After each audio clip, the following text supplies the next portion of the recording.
Welcome to At the Table, the Chicago Sun-Times and WBEZ primary election preview, and look ahead at the Chicago mayoral race.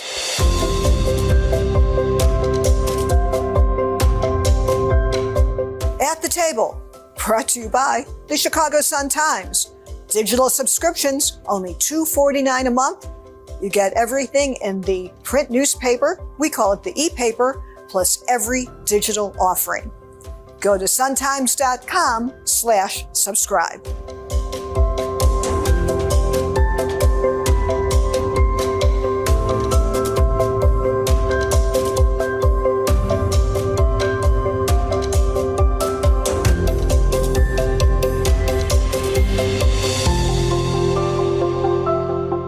Joining us now is the political panel from the Sun-Times and WBEZ. Tina Sfondelis from the Chicago Sun-Times, Dave McKinney from WBEZ, Dan Halopoulos from WBEZ, and Mariah Woelfel from WBEZ. Everybody, we are speaking now as we have some very big political and I suppose maybe business news. And so let's just get to it. Ken Griffin just announced that he's pulling his firms, the Citadel-related firms, out of Illinois, going to Florida. He's threatened this for years, and now today, as we speak, he says he's doing it. Tina, do you think, given the enormous amount of money he dumped into Illinois politics in a lot of races, most particularly the $50 million into the Richard Irvin campaign, do you think we've seen the last of him trying to influence politics in Illinois? I think he could potentially still try to influence politics in Illinois, just not living in Illinois. He said he's moving to Florida. He is upset. And we learned 3 weeks ago that Irvin is behind. He was seemingly the front runner a couple of months ago. He is upset that this has not worked out for him. He's already had a lot of wins in Illinois. He fought the graduated income tax. So all of the millionaires and billionaires or high earning people have a better tax rate. So he has that. Other than that, I think I was talking to someone today about he had bike paths in Chicago. That's what he did. So he didn't really do a lot of the things that he was fighting for, but beyond the taxes. Like he hated crime, but there's not a lot of initiatives he did to put his money into to try to combat crime. So I do think for now he is done, but we've seen him, give a lot of money in other races as well. But also he's an enormous local philanthropist too. So if we lose that, but we're talking politics on this show, so we're going to stay with the political theme. So he bankrolled the Aurora mayor's campaign, and Dave and Tina, you two were the main writers on the WBEZ Sun-Times poll. Let's put up the number and show what we found that created such a buzz in the political community.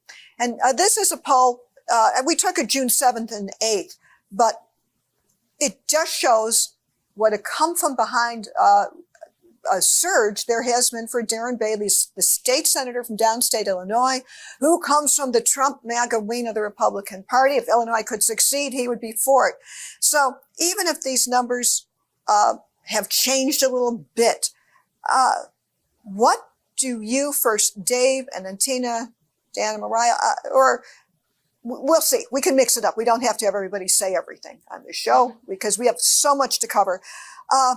Do you think these kind of numbers, Dave, are going to hold? Or are there other factors that may intercede in the closing days of the campaign? Well, I mean, that move in the numbers there corresponds with this just complete, ad barrage against Irvin, coming from the Democratic Governors Association, coming from Pritzker, Darren Bailey, funded by Dick Uihlein, the Lake Forest businessman.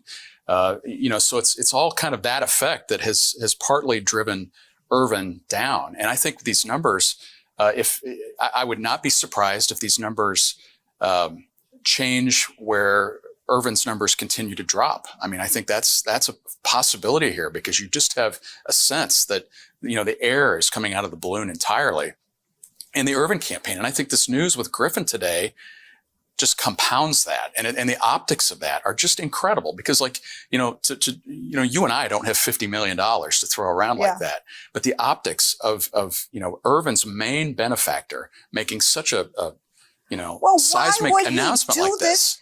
He could have waited a few days. But that's my Everybody, point. We are puzzled, right? Why is the timing what it is now? Halopoulos, what do you think? Look, I can't believe that he would be bluffing about something like this, moving a headquarters of such a big company, a hedge fund, down to Miami from Chicago is not a bluff. But the timing is extremely weird. I mean, we're talking less than a week before Election Day in a state where he's spent tens of millions of dollars with apparently little return on his investment. Now, we're also talking about a guy who is spending money all over the country. He's been the number one donor to Republican causes in this cycle nationally, not just in Illinois. And he's given a lot of money to the governor of Florida, by the way, who's a Republican, Ron DeSantis. But this does reek of saying, you know, I've done my best in Illinois. I'm taking my ball, which is a big one, and I'm going home. Right. But what he's I'm sorry, Mariah. No, I was going to say it's the timing of it seems like a move of someone who feels a little butthurt to me, or like has a big ball and is taking it home from the But he's taking it home too soon. So yeah. He's going to, if Irvin tanks, and maybe we could all reconvene here on the morning after the election and analyze who won or lost. For whatever reason, in a sense, it is not a vote of confidence in the man he's bankrolling. So it is puzzling his timing. But let me move on it. You have some indications that other candidates are moving. I've heard of the so-called Sullivan surge. Who can explain this to me? Anyone? Dave, Dan, Tina? About how in our poll that we wrote about, we did notice that Sullivan was ahead in Chicago. Tell everybody, who is he? Jesse Sullivan is he's originally from Petersburg, downstate. He is a former, not cryptocurrency, some sort of investor. Thank you. Finance person. Very attractive man. It's true. That's why he's doing well on TV. Yeah. And that's why he did well in the debates.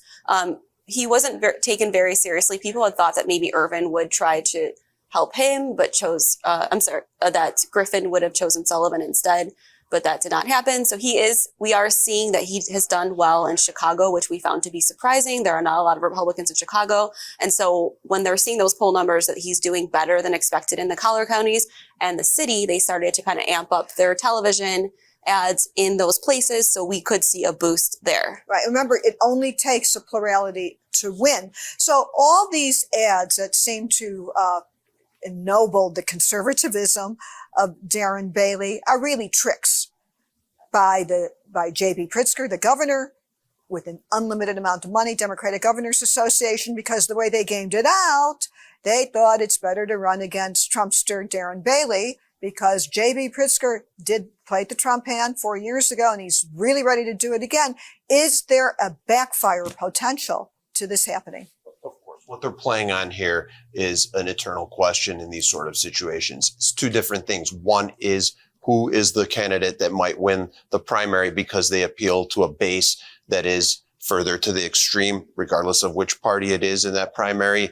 And that would appear to be Darren Bailey, assuming that Irvin is sort of the center-right candidate, like his political godfather and the guy who's bankrolled his campaign, the aforementioned Griffin. The other question is, who's the more effective candidate for the Republicans in the general election in a blue state where you literally have to get some Democrats probably to come and vote for you in order to beat a Democratic incumbent who, by the way, spent a record amount of money 4 years ago to become the governor and can spend that kind of money again. So remember, it was $171 million that J.B. Pritzker spent last time. So the $50 million that's gone into the primary, assuming they got Irvin over the line, was just going to be the beginning, right?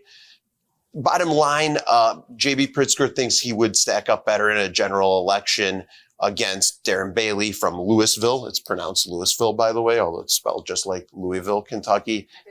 It's far away. Yeah, I haven't been there, but I did some research into Darren Bailey and interviewed him a couple of years back when he told me he had no plans to run for governor at the beginning of the pandemic, where he was sort of increasing his profile on Fox News and in other conservative media. So you would think that this is a guy that's not going to have a lot of appeal in the Chicago metro area. One of his early efforts to get an ally in the Chicago area turned out to be an activist that we know well from Logan Square, who later was charged with having a role on January 6th at the Capitol riot, the Capitol insurrection. So, yeah, I think that's an easier candidate for them to paint as an extremist in the general election, and to convince people, like, where most of the people live in Illinois, he's not one of us. I mean, this is a guy that owns a farm the size of Schaumburg.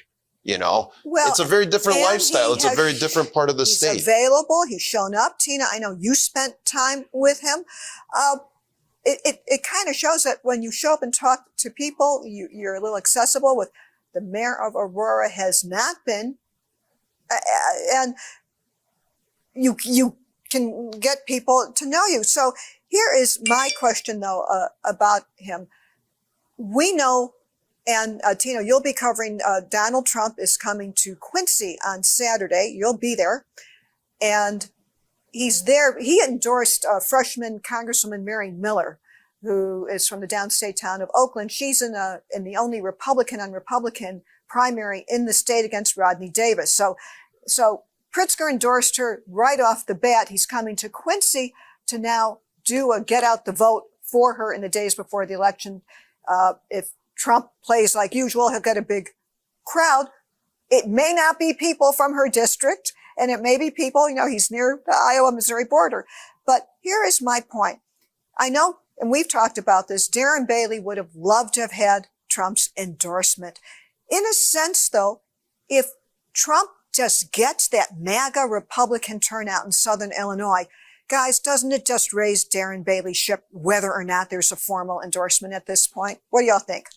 Yeah, definitely. I mean, they have been toying with the fact that this might happen, and it still could happen, I suppose, that Trump could still endorse Bailey. But I think even if he's anywhere near there, if he's on the stage, that would be good for them. He has the snapshot, gets a shout out. Yes, he has a picture that he took with him at a fundraiser, which I believe he paid for. But it's featured in a JB Pritzker ad, proving that Darren Bailey is a Trump supporter, so has been beneficial to him. So it doesn't really matter if he gets it. If he's there, if he can get some attention, it would be good. But a couple years ago, Bruce Rauner went to a Trump rally in the waning days of his primary, and he was totally rebuffed. Like, Trump said nothing about him. So you just don't know. You don't know what he's going to do. You don't know if Trump is going to say nothing about Darren Bailey. So as we watch, here's the pro tip. On Saturday, Tina, and we all, whatever, does he give a shout out to Bailey? Does he really go negative on Rodney Davis? Right. Because Rodney Davis, by any yardstick, is a conservative, but he's not a Trumper. So, and then if he even gets Bailey on the stage or some photo, does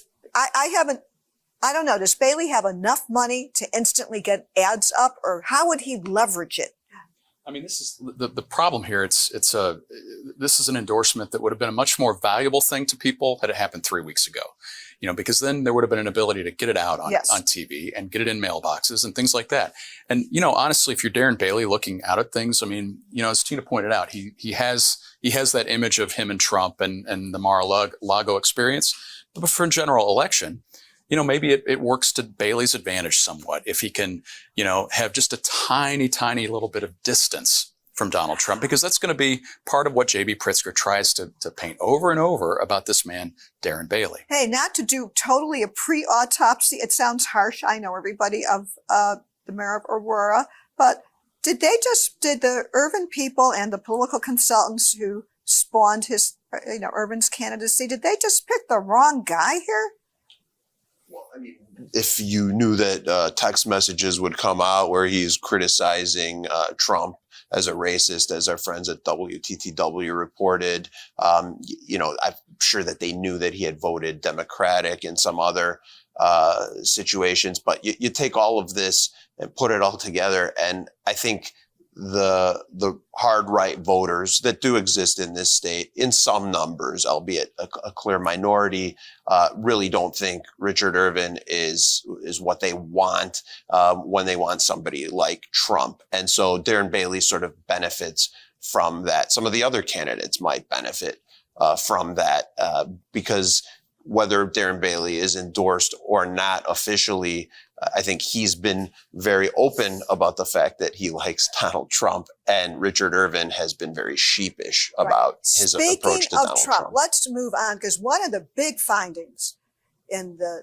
Sun-Times WBEZ poll was how transformed the Republican Party of Illinois is. What was once a party that was known for electing moderates, even pro-choice moderates, that's long gone. And the point, I guess, to make is that the Illinois Republican Party is pretty now a MAGA Republican Party. We're talking as the January 6th hearings are going on in Congress. Adam Kinzinger is not running again. He didn't have the right district, but it would have been difficult. So on the poll, here's one thing that is so disturbing as we also mesh this with the January 6th committee that's trying to figure out, even in Illinois, we have, if you combine the 18 and the 15% of people who are not sure. Or 67 and 15. Yes. Do you believe? Yeah, I'm sorry. Hey, everybody. I screwed it up. Thank you, Dave. This is not something to be lightly ignored. So no matter what happens, we are at a political crossroads right now with Trumpism in Illinois. When you look at this, what does this mean for the future of the Republican Party in Illinois? Who wants to take that? Well, I mean, it's moved farther and farther and farther away from the days of Jim Thompson, Jim Edgar, even George Ryan. And those three governors that we think about as they shared this kind of common profile where they were generally fiscal conservatives. I don't know you'd say that so much about Thompson, but fiscal conservatives, social moderates. And they were able to get out of primaries by being pro-choice. And in this case, what we have now is, that's not the case at all. I mean, Richard Irvin's implosion has partly to do with a disastrous press conference he had in May, where he couldn't articulate a position on abortion that made sense to Illinois primary voters. And that is a problem. And we saw signs of how that trend was starting to take shape 4 years ago when Bruce Rauner had a primary against Jeannie Ives. And he went back, if you remember, Lynn, he went back on his promise on abortion, being against abortion. And that nearly cost him. And we're speaking as the Supreme Court any day now can hand down the ruling in the closing days of the Supreme Court term that reverses Roe v. Wade. I want to get back to what happened to the state that we knew that this denialism has taken root. Has the people changed? Is this the Trump power? You have some establishment Republicans, even a Ken Griffin, for all of his enormous influence, he spoke out. He did say clearly that Biden won the election, but look how few Republicans have been willing to even publicly back Adam Kinzinger here. You also had a question in the poll. If a candidate for office supported Trump, would that make you more or less likely to vote for that person? Okay, 52% said more likely, which is why, Tina, that visit you're going to cover Saturday, I think is very meaningful when we look at the election results on Tuesday. There's one other thing that's going on in Illinois. We think of us as a blue state, and that's because we have Democratic statewide officials.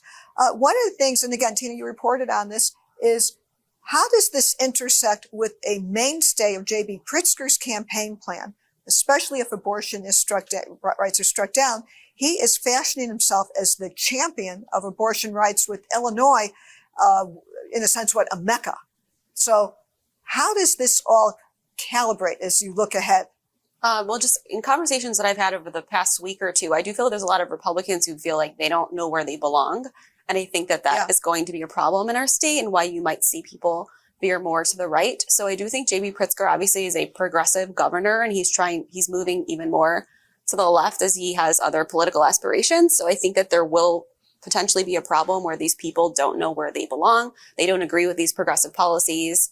And we could see a rise in more far-right kind of extremism. Right. Especially if Donald Trump runs for president again. And in the WBEZ Sun-Times poll, in your opinion, should Donald Trump run for president in 2024 or not? And just look at the board here. Yes, 63%. Okay. Anyway, but speaking of president, J.B. Pritzker went to New Hampshire, speak at the New Hampshire Democratic Convention. And boy, these things don't happen by accident.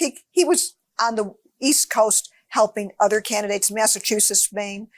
and New Hampshire. But oh, come on, when you keynote a convention, is this a good time for presidential talk to be bubbling up about JB before his own reelection? Well, I actually was thinking back to the poll, and one thing we didn't mention, I'll let someone else take that question, but on the poll, I think one of the things that was asked of voters was, what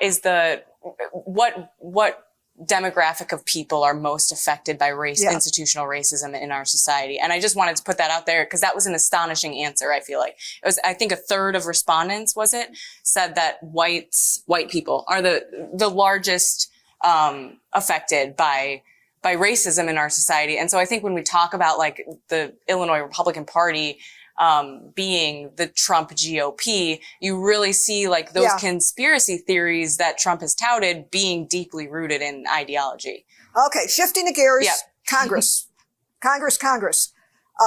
Big race, Illinois won the race to replace Bobby Rush. I broke some stories in past days about the $1 million in independent expenditures from the cryptocurrency industry to help Jonathan Jackson, whose personal financial disclosure statement has yet to appear in the House files that should have been there a month ago.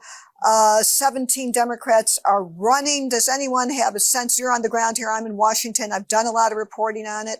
Is there anything any of you have seen that you think gives us a clue as to its, where things are going to be? I think it's very, very difficult to call this race from the day that Bobby Rush said he was going to retire. And he said he wanted to anoint someone, which he quickly did. I think there was a sense that he couldn't really follow through on that. He picked someone who barely got any votes running for alderman once some years ago, and that didn't intimidate anybody. There's a jillion candidates. Some of them are fairly well funded. Several of them have a lot of endorsements. So, among them, you're talking about people like Alderman Pat Dowell, who's been in the council for about 15 years now, having defeated Dorothy Tillman, who was one of the fixtures in the council for many years. Another one that I would watch out for is John Swain. I knew him when he was working for, a lot of people aren't talking about this now, but he worked for Richard M. Daley when I met him, and I was covering City Hall in the aughts, some 15 or 20 years ago. He was working in intergovernmental affairs, which is sort of this kind of top secret branch of the mayor's office that interacts with the different branches of government and with the city council, and kind of is the political arm of the mayor within City Hall. So, he's someone that has some deep roots, although not really publicly prominent. So I've heard the comparison made to the race when Rahm Emanuel on the other side of town, on the north side, when he left, and they had the mayor's machine at the time was weak, and there was nobody that really was that strong. So somebody, namely Mike Quigley, who's still there, won with 22%. Who was a Cook County commissioner at the time, so he had a base. He had a base, but there were other candidates with more money and more institutional support. But you brought up the thing, again, professional tip when you watch Tuesday night. Do we all agree that the winner of the first congressional district primary, it could be, you get the nomination, a plurality win, it could be as small as 21 to 24%. And in that heavily Democratic district, which stretches from parts of the South Side to near Kankakee, you are going to win the November election. What numbers do you think? I mean, 22, 24? I'd be shocked if it's more. I'll take the under on 22. Yeah. I'll take the under. I think it's confusing for right. The people only to come thing, into. I mean, and again, as we speak, Jonathan Jackson is trying to explain this crypto money. It is an independent expenditure, but boy, it's coming in for one person. Speaking of outside money, Illinois 3, where the main contenders are Alderman Gil Villegas and State Representative Delia Ramirez, who's a state from the North Side District. This is the new 3rd district. It was an open seat. It was created by the map makers in Springfield, the Democrats, to yield the 2nd Hispanic member of Congress from Illinois. And right now, as we speak, I checked the numbers last night. Speaking of outside money, there's about 13 groups that are playing there, totaling 2.7 million. But anyway, Mariah, I know you've looked a little bit about the race and you've been to a few events. What do you think might be the thing that will be a defining moment? What will this election turn on in Illinois 3? Well, and on financials, 2.7 million is more than both candidates have raised Yes. on their own. I think Gil Vegas is leading financials with 900,000. Delia is at about 600,000. I think people I've spoken to say that turnout is going to be a big factor in this race. Obviously, with every election, that is the case. But this district stretches from Avondale and on the city's west side to all the way DuPage County, Bensonville. Addison, Bensonville, Winfield, Bartlett, West Thank you. Chicago. I feel like I'm calling stops on the Metro stop. Glendale Heights. Phillips old turf. Yes, and in Chicago, Logan Square, Portage Park, Belmont, Cragen. Can I see your tickets, please? And so I think both campaigns say around 70% of the electorate is going to be within the city. But I think neither of them want to ignore DuPage County and the more conservative voters in that that's where area. Villegas. So this is also a proxy fight, not only locally, nationally. Ramirez does go in and is getting an enormous amount of this independent expenditure money from the furthest left elements of the Democratic Party. Some of these are allied with the so-called members of the squad. By the way, Congressman Jesus Chuy Garcia, who is backing Ramirez, is a part of that far left faction. Former Congressman Luis Gutierrez, who is a more moderate progressive, is backing Villegas. We're talking about people who are progressive. It's just who's further left here. But is your point that the race could be determined in these suburbs where Villegas is not known and Ramirez is not known? So they really are introducing themselves to voters at the first time. Thoughts? What do you think? When you talk about the Latino vote, it's not just Pilsen and Little Village. The Latino community is enormous. That's why we have now 2 Latino districts in the state. And the suburbanization of Latinos, what I call the browning of the bungalow belt as well. Some of those neighborhoods you're talking about used to be what we would call white ethnic, right? Belmont Cragen, as well as some of and Portage Park, some of the other Northwest Side neighborhoods, increasingly Latino. Are those Latinos as far to the left as the ones in the original kind of enclaves? I don't think so. I think as people get more settled in the United States, become homeowners, they may become somewhat more conservative. So what does this race say about Latino politics in Chicago? So we all know we just went through a big city hall battle to create more Hispanic wards. Alderman Villegas was the leader of that effort, and it did not succeed. But given that, and we don't have time to get into it, not only is this a proxy fight from the left and the super left, it is a proxy fight among different political elements here. It's always been that. I mean, going back to when Daley was mayor, there was a Hispanic Democratic Organization, which were, basically HDO. his guys in the Latino community, or his effort to control the Latino vote and make sure that it didn't merge again with the black vote, as was the case with Harold Washington. That was the bulwark, was the Latino community. But you always had people further to the left, like Chuy Garcia, who was in the wilderness for many years because he was taken out by HDO. And Gutierrez was actually part of the beginning of Daley's machine, but gradually faded away and moved away from them. But you always have this tension, and it's not a monolith. That is always, whenever we talk about the slicing and dicing of ethnic groups, racial groups in here, no matter what it is, we are such a diverse city that no one, these groups all have subsets or anything. So it's always smart not to think of any one base group will march lockstep. Now, the other big congressional race here is in a district called Illinois 6. This is the place where we have 2 Democratic incumbents running against each other. Freshman Congresswoman Marie Newman against Congressman Sean Casten.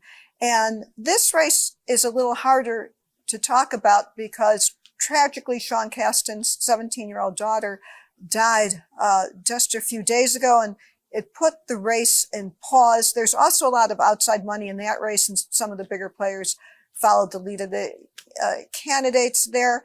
I've written a lot about how Marie Newman has this ethics cloud hanging over her, having to do with an employment contract she gave to somebody in exchange for not running against her. Oh, by the way, that man is running in the 3rd district, Ayman Shahadi. So all stories kind of loop together here. I don't know. My thought was Sean Casten has raised a few million more than Marie Newman. The outside money is helping him. She's got plenty of endorsements. People have stuck with her.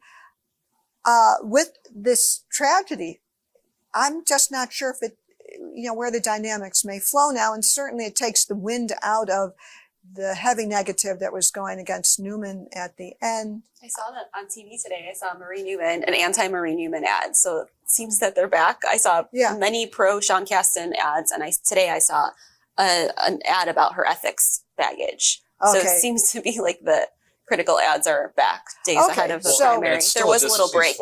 It's still a district too that Sean Casten doesn't know very well. I mean, the huge swaths of the southwest suburbs are foreign to him. And so, I think I don't know if it's a toss-up race still. I mean, I think the needle points slightly to Casten, but I just think it's, of congressional races that I've been paying attention to, I think it's top of my list. I think it's just fascinating seeing these two, pair off against one another. And in a year when Democrats controlled redistricting in Illinois, two Democrats fighting one another. And people said it did not have to happen, but the last minute change was to create that second Hispanic district, which threw everything up in the air on it. So that one, I just, we'll have to see. It will be, I have a sense there's a tilt toward, and also this is based on some other indicators I've seen. There's no heavy negative ads running against Casten. And that is to his advantage as he closes the campaign. And I think that negative ad you saw is probably, that's one paid by, all the negatives I think are paid by outside groups. So as we kind of close down here, we have 2 other items that I want to talk about. As we speak today, and Tina, I think you'll be covering this, Illinois big Democrats are in Washington, D.C., talking to the Democratic National Committee about making Illinois one of the early primary states. Everybody out there, enjoy this June weather that you have voting in a primary, because we're not going to see it again for at least a decade. We usually have a March primary in Illinois. It's cold. And then you have this really long general election season. Because the census was late, we have a June primary. So if Illinois doesn't get to be one of the first 4 or 5 states, we'll probably go back to the March date. And if we get the early primary, it will be in February. Will this change the dynamics of the Democratic, of the Democratic blue state if we go early and we become a presidential primary state?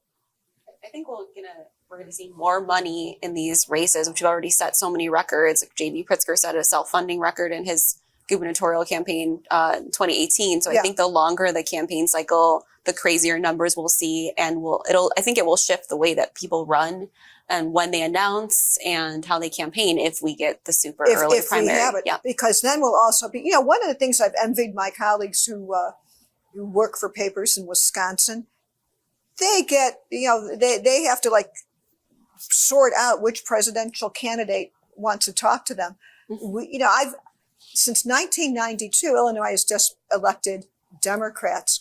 I don't know. Do we think professionally it'd be exciting to have Illinois in play as an early presidential state? Yeah, why not? I mean, and this is all coming about too when you think about the disaster the Iowa caucuses were 2 years ago, where they just couldn't get their numbers straight, and it would give Illinois more prestige in picking the president. So I think it's nothing but a positive for the state of Illinois to be bumped up into that ranking, into that level if it happens. The idea that, having our voters here have that ability to touch these candidates and listen to them personally is something that it energizes politics. It energizes interest in the process. Yes. And we're missing that. We haven't had that in a long and it's time. a great civic education. I know when I've gone to Iowa and New Hampshire, the colleges are engaged, students are engaged, there's whole courses here. And one of the things I think that's really tough for voters, because everybody's busy, is you have all these races in front of you. And, people are going to vote. We haven't even touched really the Cook County races, the state rep, all the Illinois General Assembly races. There's a lot to go through on it. But I'm wondering if you have it, is there a sense as we close down a takeaway from this campaign season? One of mine would be, let me go first while you think, is that when you look at ads, if you read the small print, because if you want to know what's going on, you read this small print, because you have to, at least on a federal ad, say who paid for it. And if the name sounds too good to be true, like Citizens for a Better World, then it's probably a front for some special interest, because if it's not a name that tells you what's really going on, then something isn't what you think it is. I don't know, Dave, any lesson learned, anything you what my observed? takeaway is, if we see Irvin collapse on election day politically, and we have Griffin moving out of the state of Illinois, I just think that J.B. Pritzker is probably just, delighting in the turn of events here, because the primary season for him will have been an enormous success. And for us political reporters, though, I think taking Griffin out of the picture is, Griffin and Pritzker, the tale of the two feuding billionaires, is like, it's a fun thing to cover and write about. Our elections potentially are going to be missing that conflict now. But I think when we talk about normalizing crime and problems in our state and our city, we're seeing the normalizing of billionaires in Illinois buying races, essentially. So I think that is the biggest takeaway that I've seen, that as reporters, we've already been doing this, but we need to be very mindful of the influence of money on races and how there are no limits and how far that can go. I think what I'll be looking for in election night, and what I'll actually be reporting on specifically, is what this primary says about the future of the Republican Party in the state. Is it the end of the road for the more moderate center-right Republicans in this state if the Griffin slate gets swept and loses across the board?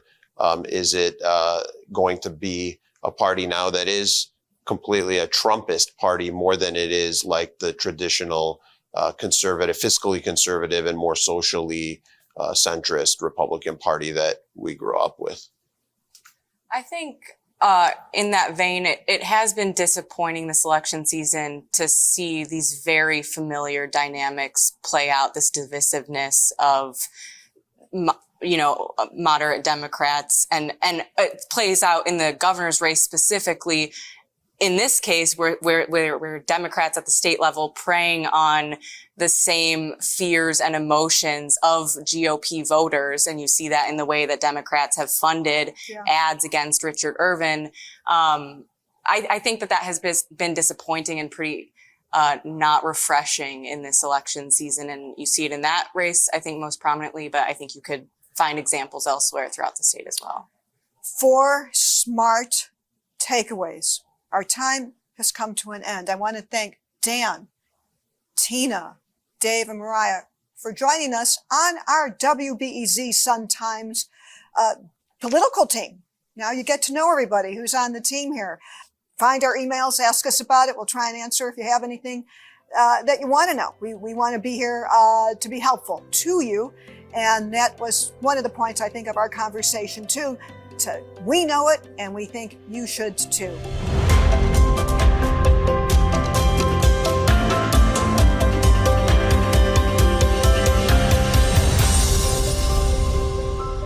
Joining me now is Fran Spielman, the Dean of the Chicago City Hall Press Corps and the host of the Fran Spielman Show, available wherever you get your podcast, and Mariah Woelfel, who is the WBEZ City Hall reporter. So welcome to the show. Let me set this up for everybody. You may wonder why we're talking about mayoral politics, because mayoral politics doesn't wait for a timely It's calendar. the main event in Chicago always. Yeah, so What just other so, election is going on? right. So Is there another? Yeah, I don't know. let me just explain to everybody that it's run a different way. So we're talking to the days before the primary in Illinois, where voters have to go and decide, am I going to pull a Republican ballot, a Green Party ballot, the Republican ballot? As you too well know, and our viewers should know, when you vote for mayor in Chicago, it's nonpartisan. If on February 28th, 2023, one candidate gets more than 50%, game over. If not, the top two go to a runoff on April 4, 2023. So, Fran, my question is, why are so many people in this race right now? Because they smell blood in the water. Lori Lightfoot is sitting at 25%. She has to at some point get to 50%. That will be difficult.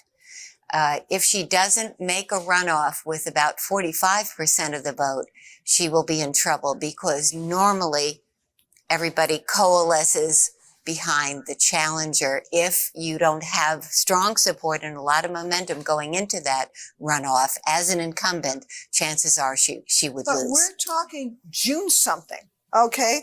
And you have so many people running. Mariah, what is, okay, and here, let's let our viewers see. Sure. And here's one thing. What do you know already? And you two, everybody could be a pundit here. What is my one takeaway just by looking at this? The advantage that Lori Lightfoot has, for all you've said, Fran, in hot water, low ratings. What do you see here, everybody? She is the one woman right now who's running. And Now. But I haven't heard any other female names surface. Sophia King, Okay, and Alderwoman. Stacey Davis from the Chicago Teachers Union. Judy Friedland, Or another possibly. CT So candidate, that, as we look ahead, Or Bridget Gaynor, the county commissioner, who Okay, took a pass so- last time. Sure. but that's the thing to be looking for as we hurl down here. Why are these people, though, of the ones who are running, why are they getting in now? What's the point?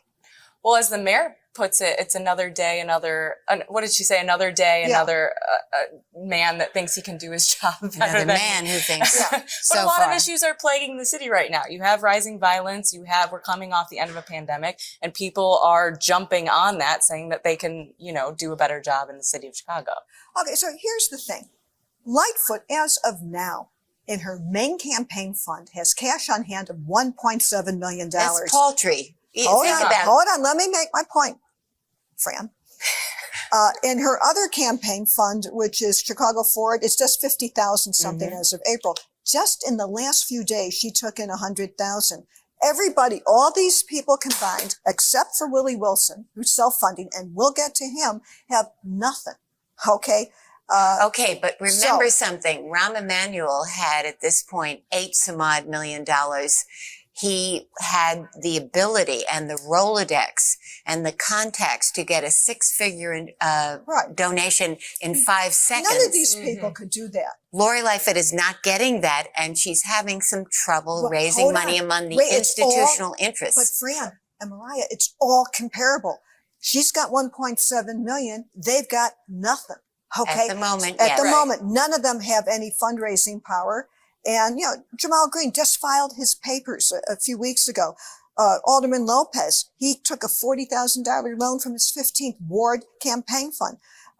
Cam Butner, the state representative, he took a loan from he's using some money from his state rep fund. So let me get to Willie Wilson. Willie Wilson gets in the news because he spends money, the gas giveaway or that. Mariah, is this a plan to become mayor? He's tried it for Senate. He's tried it before.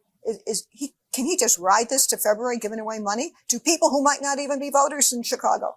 Well, he was successful last time in taking a lot of the African American vote But away. he didn't win. Yeah. He won he- 13 of 18 black wards. 13 of 18 black wards, and then use that support to throw it behind Lightfoot, which he will not obviously Yes. be doing, even if he doesn't make the runoff this election cycle. So Interesting point about Willie Wilson, everybody. He is a force to be reckoned Yes. with. He will take votes from Lori Lightfoot. Remember something. Lori Lightfoot is not the reformer that a lot of people wanted her to be. Therefore, she will not get the lakefront vote as in the strength that she had last time. Therefore, she must make it up somewhere else. Where's it going to come from? It's going to come from, she hopes, the black community, except that with Willie Wilson in the race, she has a problem. Well, cast of thousands. Go on. just on finances too, Lightfoot with the most in the bank right now, $1.7 million in her accounts. But I still don't think you've seen big major donors throw their weight in this race yet. You're thinking in Chicago area. Okay. I also cover Lori Lightfoot. I'm based in Washington, D.C., if everyone doesn't know it.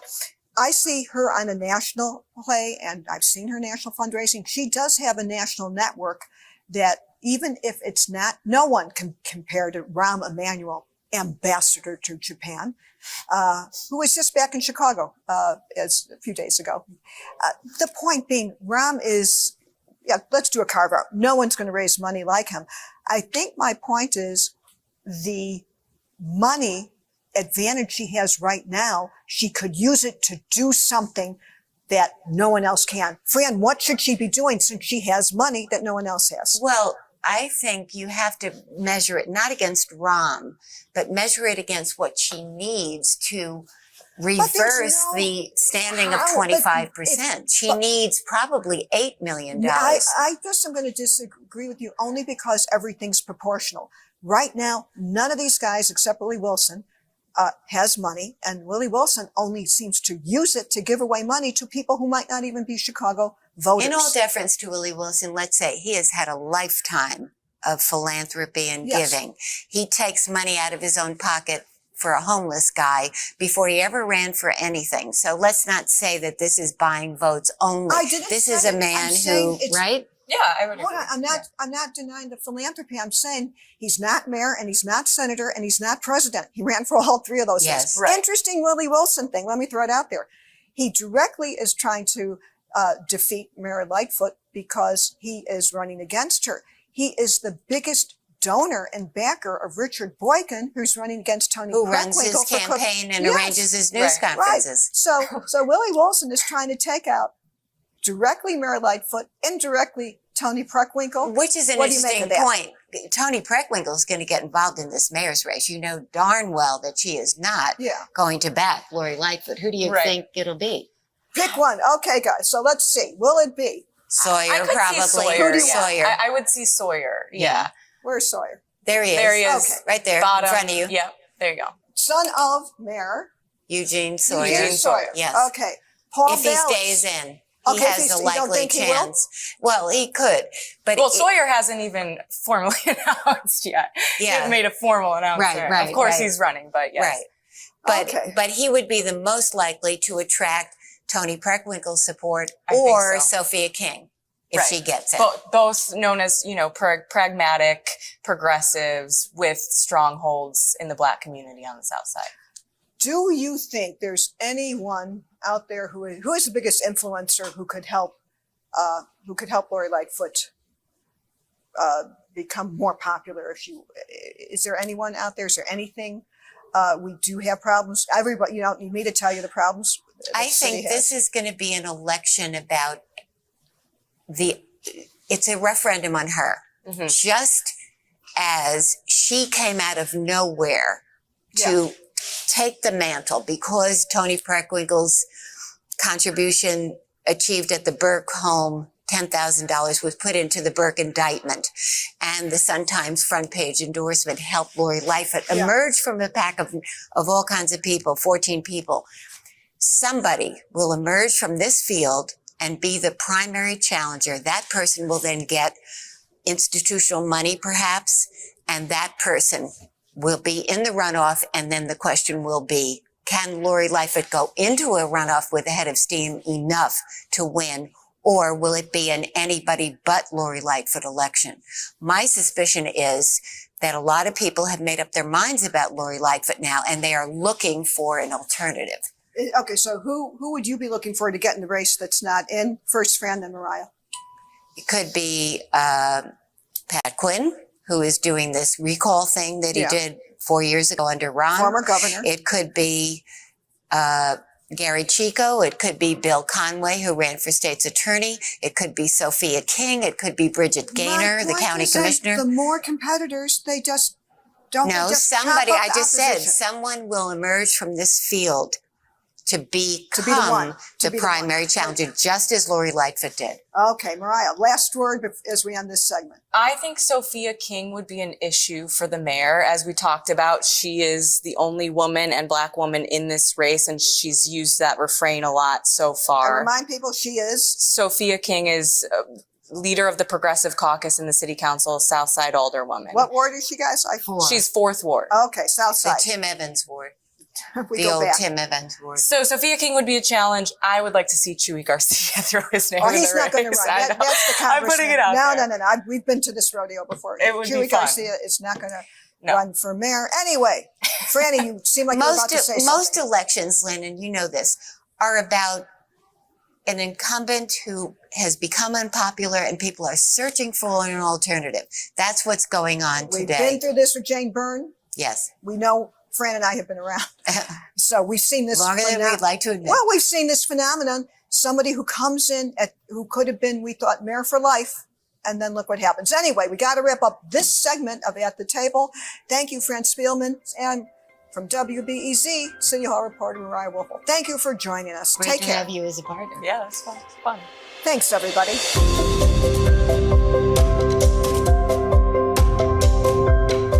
At the Table, brought to you by the Chicago Sun-Times.